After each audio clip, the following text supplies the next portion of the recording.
I'm Isabella, and I'm 27 years old. I have a creative job at a software company in Florida. It may seem like I have a simple life, but things at home are really complicated. A year ago, my dad's company suddenly went bankrupt. I had to go back to my hometown to live with my parents and my sister Mary. My family needs my money to get by. One evening, my mom began talking while we were sitting together. Isabella says she wants pork steaks for dinner tomorrow, she said. I let out a small sigh and said, "Oh, and we're low on money for groceries. We can't buy pork at all. Could you please help a little more with the food budget?"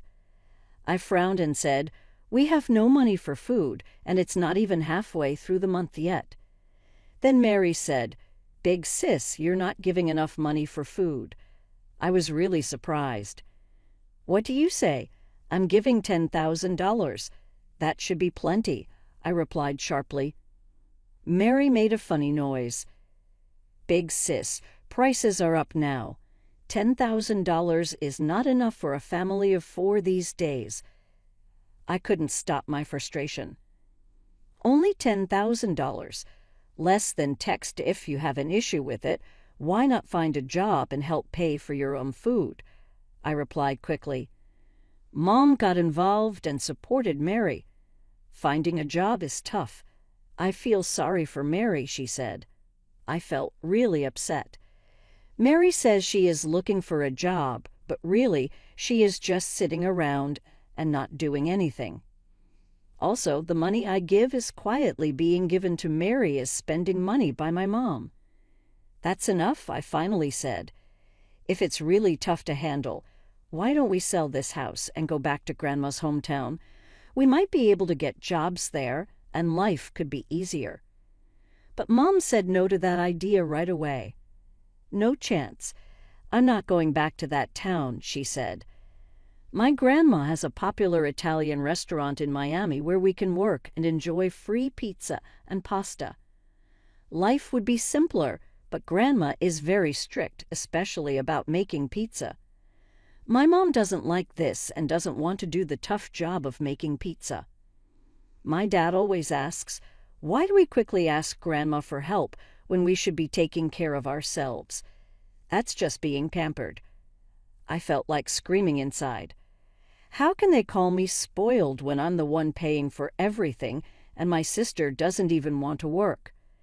Mary should also find a part-time job. She is 25 years old, and many people have part-time jobs while they search for full-time work. I said this, but my mom quickly disagreed. "No, Mary helps at home, so she doesn't have time for a part-time job," she said. "What do you mean?" I didn't understand that at all. "What do you mean? I've never seen Mary do any cleaning around the house," I said. My dad jumped in. "Mary takes the dishes to the sink after eating, and she washes her own clothes. Sometimes she even gives me shoulder rubs," he said. I felt myself getting mad. The chores my dad talked about are things that even a small child can do. Every morning I get up early to make breakfast for my family and pack my dad's lunch. Also, I handle the household money and take care of the taxes. But my parents always like Mary more. They have always been nicer to her than to me since we were young. People say I'm nice-looking too, but Mary has always been seen as more graceful and charming. That's why our parents have always treated her differently. I know I should just leave, but it's not simple, and moving out is hard for me. I deal with this stress every day. One day I didn't notice that my sister had gone out of the house. I thought she just went out like she always does. But then the next day and the day after that, she was missing. I began to feel unsure. When I got home and was going to my room, I heard my parents talking in the living room. I was really surprised by what I heard. I am excited for the souvenirs from Louisiana. My mom said, "Mary is very lucky now, enjoying the nice beaches and eating at nice restaurants."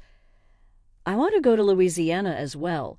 Perhaps we can all go together next time," my dad said.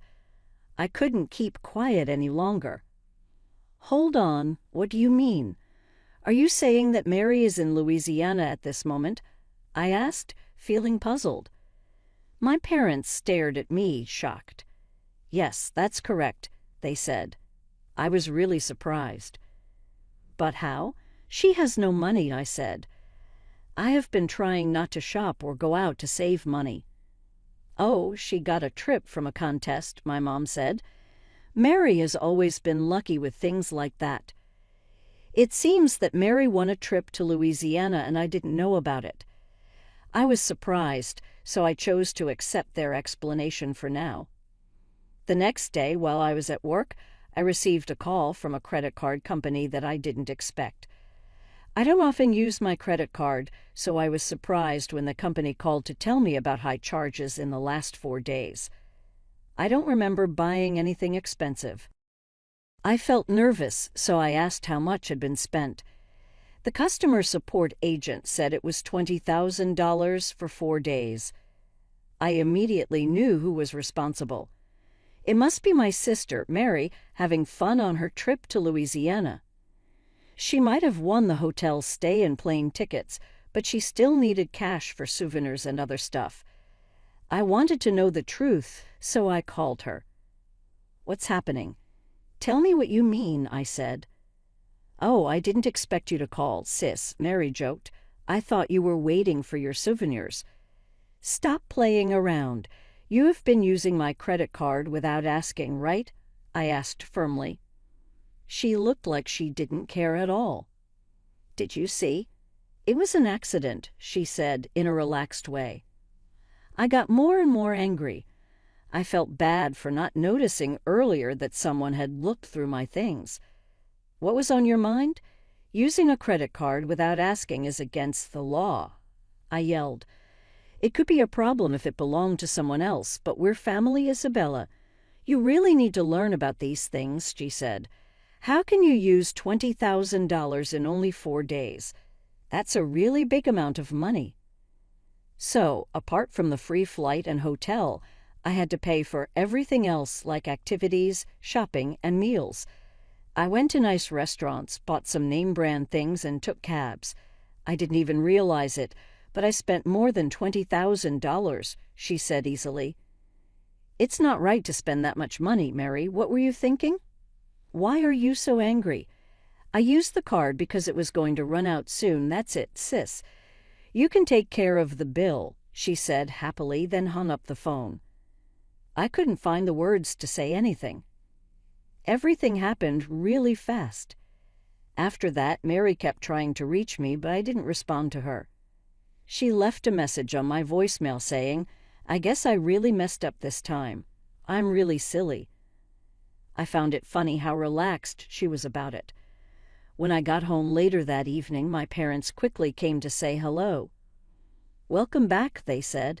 How can you stay so calm? My mom said, Mary's in a hard situation. Why did you cancel the card? She has a problem. What does that mean? She used my card without asking, so I had to stop it, I said. When the credit card company called, and I saw the charges I didn't know, I canceled the card immediately. It seems that Mary tried to use the card after it was blocked and got worried when it didn't work. She got mad at me, but when I kept ignoring her, she went to our parents for help. Your sister is in trouble in another country and you're not going to help her? My dad asked. Are you still saying that just because we're family, it's okay to use someone's card to spend $20,000? I asked. I don't think you should be so unkind, my mom said. Why are you so cold? Your attitude is why you don't get to go on trips. Mary wanted to buy us souvenirs with the card, so what's the problem? I was shocked by what I heard. You two are amazing. Why do you think like that? Do you talk in your sleep during the day? It's important to think clearly. She's having fun and thinking about us, and you still want me to be considerate. Caring. Can you still say that after you hear this? I took out my phone and listened to the voicemail my sister sent me. Mary's voice was very clear and easy to hear. Make the card work, you stingy person. My parents' cards are all used up, so I can't use them. You're being really stingy by not giving me any pocket money for this trip. How unhelpful can they be?" When my parents heard Mary's angry message, they didn't say anything. They got less angry fast and ran to their room to look at their credit cards. A little while later, I heard them yelling in fear. When I went to see them, their faces were red with anger. "I can't believe Mary took my card without asking after all we've done for her," my dad said angrily. "She also took the bank book and our cards. I feel really let down." "Oh?" I answered in a cold way. "Wasn't it meant to be a nice thing for Mary to buy you souvenirs? You mentioned she was thinking about us and trying to have fun for us, correct? Sure, that's what we believed. But our money is still safe, right?" My mom said quietly, not so sure. When I saw how fast their feelings changed when they found out their money was still safe, I couldn't hide my sadness. Why not just increase the card limit and pay off the balance so she can use it again? Just let the nice Mary who wants to buy you gifts have it, I said with a hint of sarcasm. "That can't happen," my mom said. "We have no savings now. What will we do? Mary is out there without any money for food or anything." After everything got crazy, my dad suddenly looked at me. "Isabella, can you please? Let's begin again. We will work together to help this family. Please help Mary," he asked. "What do you mean?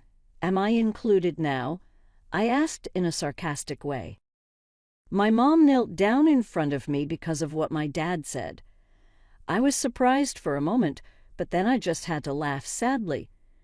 "It's a bit too late for sorries now," I said, but my mom kept asking me sincerely. "I promise I will change. I will try hard to help everyone from now on. I will never hurt you or her again," she said. Even with everything going on, I just couldn't help but laugh at how silly the situation was. When my parents went back to their room, I quietly took out my credit card. I wasn't sure what to do next. The plan. I found a credit card that was still good and had not been used before. I said, "How about giving this card to Mary and going on a family trip together?" My parents were very happy about the idea. They quickly got in touch with my sister, and everyone started to happily get ready for the trip. I booked their flights to Louisiana online while watching them and smiling. Once everything was ready, I called a specific number. The fallout. 5 days later, when my mom, dad, and sister came back from Louisiana, Mary said hello to me. "Hey, big sis. Thanks for letting us have fun in Louisiana. You don't come to pick us up very often. Are you waiting for souvenirs?" "I'm sorry, I didn't buy anything," she said happily. It was obvious they enjoyed themselves a lot and had already forgotten to say thank you for my help. When I saw this, I realized it was time to start my plan. I was so excited I could hardly hold it in. "It seems you really enjoyed yourself. Was that the biggest moment in your life?" I asked in a relaxed way. "What do you mean by last?" Mary asked, looking puzzled. "I have decided to sell the house," I said. "I have sent our things to the new place, and someone is coming to get us." My parents and sister were very surprised. They saw the "for sale" sign at the front of our house. "What? What is this thing? Did you actually sell the house? What is happening?" they asked. I told them more, looking at their surprised faces.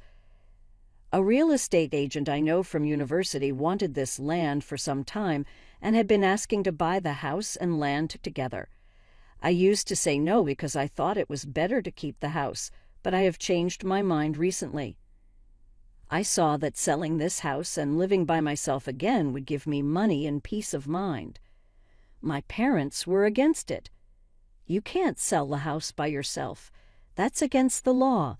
This house is Dad's, not yours. I stayed calm and said, "Oh, you look really upset about it. But what if I said the house and land are really in my name?" "What?" they said, surprised. "Dad, do you remember when you had trouble paying the taxes and asked me for help? I said I would pay if we put the house in my name. Do you remember signing the papers back then?" Dad looked sad when the memory came back to him. "Oh, that's true," he said quietly. I kept explaining. "I stayed in this house because it was already mine. I was waiting for the best moment to take you all out so I could sell it.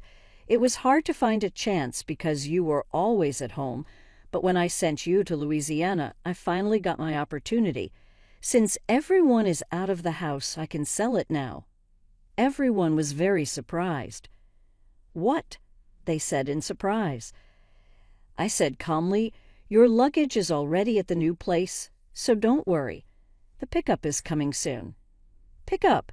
What do you mean?" my mom asked, still not understanding. "Grandma is waiting for all of us. She's really happy to see you," I said with a smile. "Hold on, Grandma." "Are you talking about Mom?" my dad asked, his voice trembling. "Yes, I spoke with her and she said yes to taking everyone in. She really wants to help you understand things better. She also asked me to send your bags, so get ready to make pizza every day and clean at Grandma's restaurant." My parents and Mary were very surprised. "We can't visit Grandma. We really don't want to," Mary shouted. "Oh, I understand. Sure, you can do what you want, but without a home or work, how will you manage to live? And remember to pay the credit card bill. How will you pay it back?" "What do you mean?" my mom asked, looking a bit worried. "The card has your name on it. You thought it was under my name? Be more careful." "The card is really in another person's name," I said. "No way," my mom looked shocked as she pulled out the card and checked the name. Her eyes got bigger. "Hold on, this card belongs to Mary." "Right. I found the credit card in Mary's room and gave it to you. She got her first card when she started working, but she left that job not long after. It looks like she never used it." "What? I have spent too much money. What can I do now?" My mom got really worried. "Since Mary's name is on the card, she has to pay it off. You all have to work hard at Grandma's to pay for your stay and not cause any problems." Mary fought back until the last moment, but our parents, having no other choice, kept quiet and waited for Grandma to get there. A fresh start. When Grandma arrived, everyone went to her house and restaurant in Miami. With Grandma watching closely and her experienced workers helping, they learned to work hard, even crying sometimes. Mary paid back the $230,000 that was charged to my card, and Grandma was watching over everything. Even though I wanted to sort everything out by selling the house, Grandma was able to get back the living costs I had paid for and even took some of my parents' money to pay me back. Later, I moved into an apartment that was closer to my job and I could live alone again. My new life was going well, and I began to enjoy calm days. One evening I was on my balcony watching the city as the sun went down. I felt a sense of relief from the pressure I had been carrying for a long time. There was a little bit of loneliness, too. My phone rang and I paused when I saw Grandma's name on the screen. "Hi, Grandma," I replied. She wanted to know how I was. "Yes, I'm okay," I said. "That's good," she said. "I wanted to talk about Mary and your parents. They are beginning to change, especially Mary. She is helping a lot with the work now. Your parents are starting to think about things too," Grandma continued. "Isabella, I understand that this has been tough for you. I believe I get what you're feeling. Family can sometimes feel heavy, but it's also something we need to help. I hope you can forgive them one day." I heard what Grandma said. I could hear she was unsure and worried, but she also sounded very determined. "Take your time," she said softly. "Take your time and think about it. When you are ready." I nodded, even if she couldn't see me. "I get it, Grandma. I will take my time and think about everything," I said. Then I softly ended the call. I looked at the city as the sun went down, and the night slowly covered the buildings. I felt a lot of different emotions inside me. I still felt mad and sad.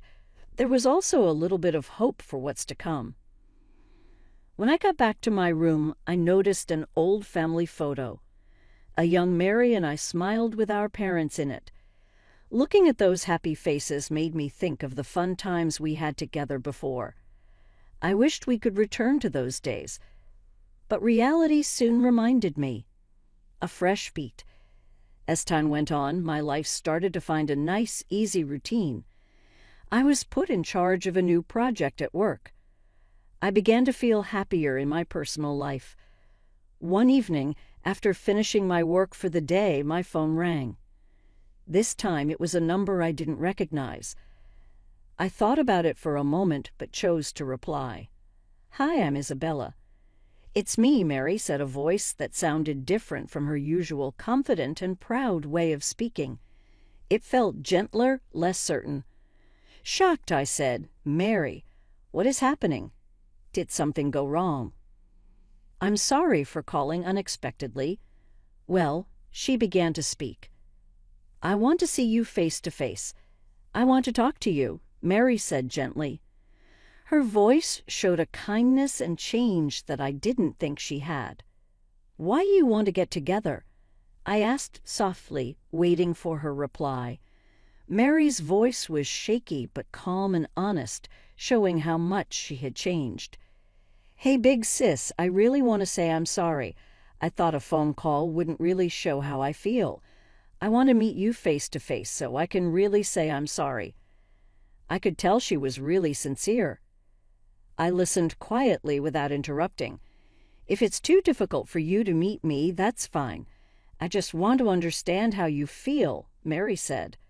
After a short pause, I answered at last. "Okay, let's get together next Sunday at 3:00 p.m. at the cafe close to the station." "Is that true? That makes me really happy." "Thanks, big sis," Mary said, feeling better. After I finished the call, I took a deep breath to think clearly. I wasn't sure if meeting her was a good choice, but inside, I hoped it could lead to something good. A get-together. I got to the cafe before our meeting time on the day we were supposed to meet. While I was sitting there, my heart was beating fast, and I felt both nervous and excited. The clock ticked slowly, but soon the cafe door opened, and Mary came in. She appeared different. Her face had no makeup, her clothes were plain, and most importantly, her eyes showed real change. She came to my table slowly and started saying sorry right away. "Big sis, I am really, really sorry." At that moment, I noticed something different in her, and for a moment I didn't know what to say. "Mary, I started, but she just kept talking, trying not to cry. Working at Grandma's house showed me how much I depended on you. I didn't appreciate you enough all these years. I get it now. It's been tough for you, always putting us first and not thinking about yourself." She cried as she thought about what she had done and kept saying sorry from the heart. Mary shared with me how much she had depended on me in the past and the things she learned while working at Grandma's. She talked about her relationships with our parents and how much she had changed. I sat still, hearing what Mary said. As I spoke, the anger and sadness I had kept inside for a long time began to disappear. As she kept talking, I felt the strong feelings inside me start to go away. "Thanks, Mary. I really listened to what you said," I said. After that, we talked for a few hours about different things, what was going on in our lives and the problems we were dealing with. This talk seemed like a key step in fixing our relationship. A new chapter. Just before we left, Mary gave me an envelope filled with thanks. Inside was money she earned by working hard at Grandma's house. "This is only the start, but I will keep trying my hardest," she said. When I took the envelope, I felt how much she had grown, and it made me feel happy. After a few months, I went to Grandma's house again and saw my parents there. This time they said sorry for real, and I could tell they had changed, just like Mary. That evening, we all gathered for a family meal, which we hadn't done in a while. I felt happy to be with my family again. I understood that I couldn't forgive everything immediately, but watching my family try to change made me feel hopeful about what's to come. Before I went, Grandma told me some good advice. "Isabella, you have become strong, but while that strength is very important, remember the kindness you still have. The most important thing is that."